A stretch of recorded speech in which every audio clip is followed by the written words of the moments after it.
Hello, everyone.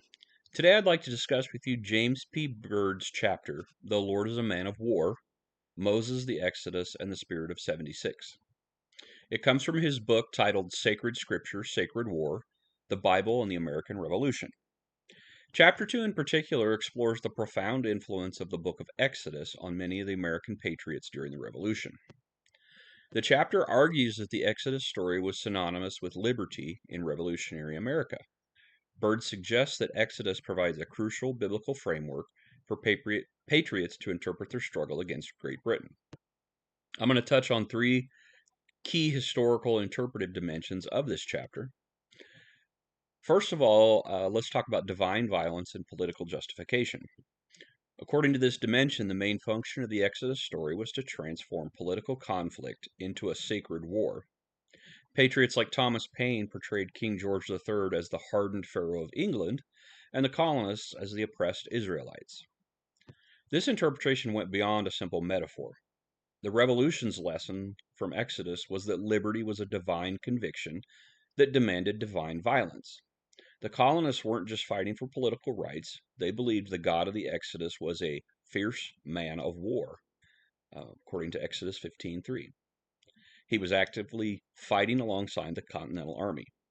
For example, the Independence hurricane that delayed the British Royal Navy has often been interpreted as modern-day providential drowning of Pharaoh's army in the Red Sea.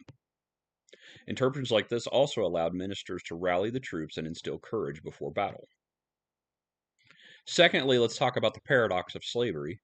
A central challenge to the Exodus metaphor is the use of the word slavery. While white patriots complained of political slavery to Britain, they were at the same time holding thousands of Africans in chattel slavery. John Wesley and American ministers like Jacob Green openly ridiculed the hypocrisy of the situation. However, as Byrd notes, for the revolutionary mainstream, the Exodus narrative primarily applied to the political slavery of British tyranny, not the literal bondage of African Americans. Another viewpoint, however, this one coming from Black Americans, is that the United States was not the new Israel, but rather the new Egypt. This view formed the basis for abolitionist movements many years later.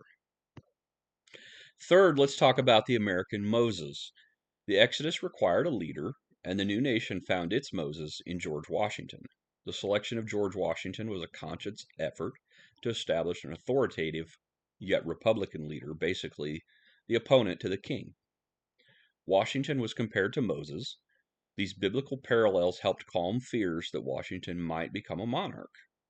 His famous decision to resign his military commission shocked the world and confirmed his status, a lot like the selflessness of Moses. In the end, the Exodus story did provide a versatile and powerful framework for interpreting the American Revolution, also for justifying war, for exposing the paradox of American slavery, and for shaping George Washington's leadership. This chapter from Byrd's book shows how biblical literacy was essential to the political language of the founding era.